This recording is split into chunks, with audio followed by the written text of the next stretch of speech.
इचलकरंजीत मूक पदयात्रेने बलिदान मासची सांगता 5,000चा जनसमुदाय सामील। इचलकरंजी शहरातील शिवप्रतिष्ठान हिंदुस्थान या संघटनेतर्फे शनिवारी मूक पदयात्रा काढून धर्मवीर छत्रपती संभाजी महाराज बलिदान मासची सांगता करण्यात आली। मूक पदयात्रा शहराच्या मंगलधाम जवळील गणेश मंदिर येथून सुरू होऊन मुख्य मार्गावरून नेण्यात आली। या पदयात्रेत हजारोंच्या संख्येने युवक व युवती सहभागी झाले होते। शहरात गेल्या 22 वर्षापासून श्री शिवप्रतिष्ठान हिंदुस्थानच्या वतीने छत्रपती संभाजी महाराज बलिदान मास पाळण्यात येतो। या निमित्त महिनाभर शहरातील 260हून अधिक ठिकाणी छत्रपती संभाजी महाराज यांच्या पराक्रमाच्या गाथा तसेच प्रार्थना केल्या जात होत्या। बलिदान मास काळात शहरातील हजारो युवती युवकांनी आपल्या आवडत्या पदार्थांचा त्याग केला होता। शनिवारी दुपारी वडू बुद्रुक येथून आणलेली ज्वाला अतिथींच्या हस्ते प्रज्वलित करण्यात आली।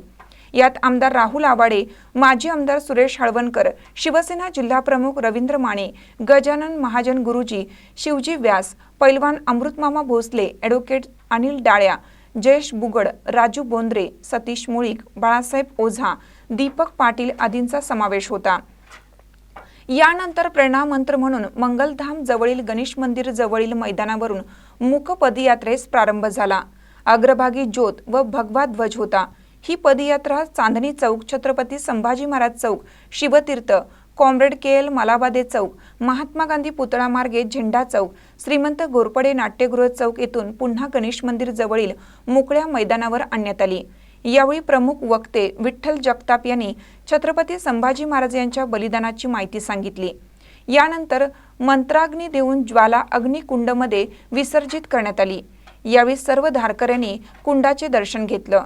छत्रपती संभाजी सूर्य हृदय व ध्येय मंत्र घेऊन समारोप करण्यात आला। या मूक पदयात्रेत कार्यवाह प्रसाद जाधव, मंगेश मस्कर, सूरज इंगळे, सोमनाथ काशीद, ॲडव्होकेट समीर मुदगल, सुशांत घोरपडे, अभि शेळके, श्रीकांत पोवार, नंदकिशोर नाईक, बापू पोवार, दीपक कुंभार आदींसह बाल, महिला, तरुण कार्यकर्ते हजारोंच्या संख्येने सहभागी झाले होते। महानकर न्यूजसाठी सुभाष भस्मे, इचलकरंजी। ताज्या बातम्यांसाठी महानकरेला सबस्क्राइब करा आणि बेल आयकॉनला क्लिक करा।